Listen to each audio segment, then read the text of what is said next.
అధ్యక్ష,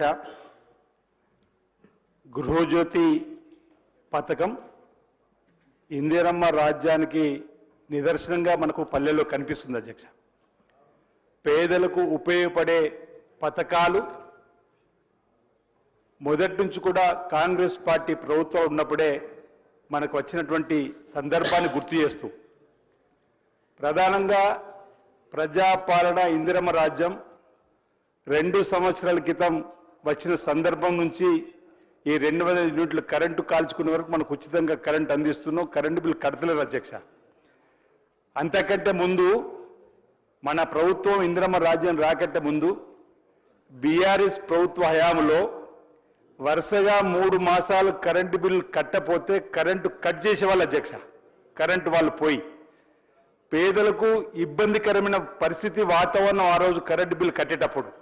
కానీ ఈనాడు పేదలందరికీ కూడా గ్రామీణ ప్రాంతాల్లో 90% మంది పల్లెల్లో గ్రామాల్లో, పట్టణంలో అయితే 65 నుంచి 70% వరకు ఈ 200 యూనిట్లు కాల్చుకున్న వారికి ఉచితంగా కరెంటును అందజేస్తున్నందుకు ప్రభుత్వానికి ప్రజల పక్షాన మా నియోజకవర్గం పక్షాన కూడా ధన్యవాదాలు తెలియజేస్తూ ఉప ముఖ్యమంత్రిగా ఉన్నటువంటి బట్టి విక్రమార్క గారికి గౌరవ ముఖ్యమంత్రి గారు కూడా నేను ప్రత్యేకంగా ధన్యవాదాలు తెలియజేస్తూ ఈరోజు గృహజ్యోతే కాదు అధ్యక్ష, ఇందిరమ్మ ఇండ్లు, ఈరోజు సన్న బియ్యం పేదలందరికీ కూడా రేషన్ కార్డు ఇచ్చినాం. ఈరోజు గరీబీ అట్టాను నినాదం తీసుకొచ్చినటువంటి ఇందిరాగాంధీ గారి నాయకత్వంలో మనం ఏదైతే ముందుకు పోతా ఉన్నామో ఇలాంటి ప్రభుత్వం చల్లగా ఉండాలని చెప్పని ప్రజలు దేవుళ్ళని అందిస్తున్నారు అధ్యక్ష.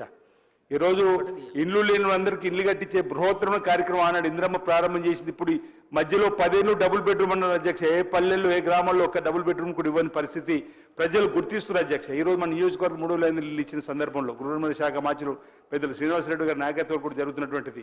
ఈరోజు సన్న బియ్యం ఇచ్చే కార్యక్రమం కూడా మొదలుపెట్టినాం. రైతులు కూడా అధ్యక్ష రుణమాఫీ చేసినాం.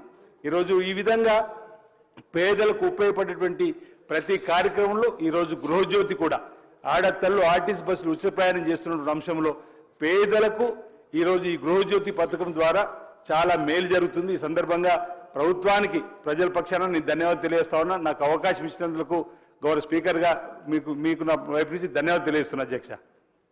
గౌరవ డిప్యూటీ సీఎం గారు.